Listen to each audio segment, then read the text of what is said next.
The Renaissance sits in a very interesting place in history. It's wedged within a bunch of different overlapping eras in the timeline. Firstly, it's right inside the Age of Exploration and the Price Revolution and the Scientific Revolution, and you get the point. Understanding the Renaissance to its fullest requires knowledge of what came before it and the societal or cultural themes that influenced it.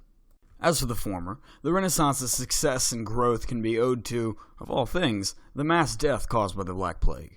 With feudal lords and serfs both withering away, those surviving serfs were able to either achieve their freedom or see an increase in their wages if they hadn't. Generally, the passing of a third of Europe's total population freed up just as much food, and accordingly, the European quality of life was increased. While the disappearance of guild members did weaken existing guilds, thankfully, that led to those remaining selling the product on their own for the preferred prices out in the town square, the market. We'll get a bit more into markets in a minute.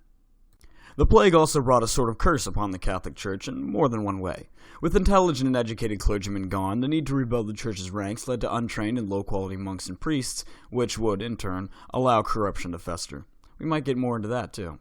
Scorned believers who felt their prayers during the plague had gone unanswered abandoned their faith, and in time, the very heart of the Catholic Church, Italy, would undergo a secular overhaul. I should also add that monarchies would try and fill the power vacuum left by the shrinking Catholic Church, an effect that would continue long past the Renaissance.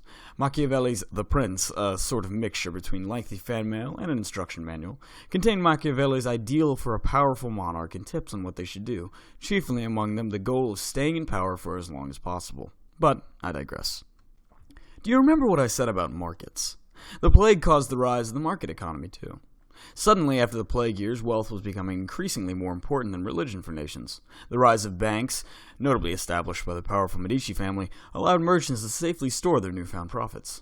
The general state of the European economy would go through a transformation during the Commercial Revolution.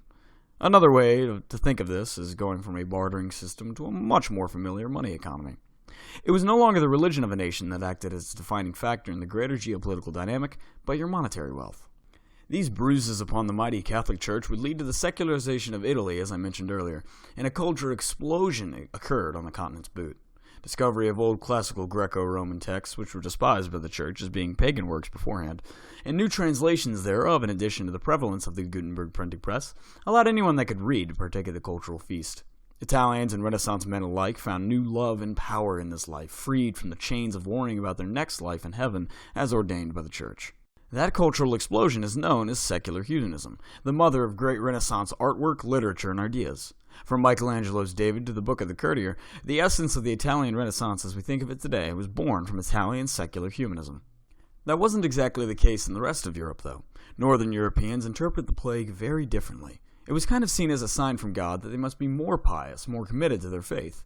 The development of Northern Humanism led to a much more religious appreciation of life, and Northern Humanism produced more important literary works than artworks. Their greatest products were the likes of Desiderius Erasmus and Thomas More, scholars instead of painters. Northern Humanism as a whole tended to favor the spread of education and schooling, seeing growth in universities and primary and grammar schools. Northern Europe and Germany tried more so to harmonize Christian teaching and ancient learning, although perhaps the slight neglect of classical works owed to the fact that those classics were not properly translated to the vernacular of the rest of the continent. Even so, the Bible was placed above any of the other studied texts in the North, an element which likely gave rise to influential Christian figures like Martin Luther or John Calvin. But that's for another video. The Renaissance was incredibly expansive, and although we're often biased to think of it only occurring in Italy, its inventions, culture, and influence impacted the entirety of Europe and its future. In a sense, it shaped the early modern world and onward, and though we may not recognize it, elements of our society can date back to this time and hold roots in the Renaissance and its different kinds of humanism. History holds importance because it allows us to see what trends permeate into our contemporary age, and the Renaissance might be one of the most important parts of that lasting effect.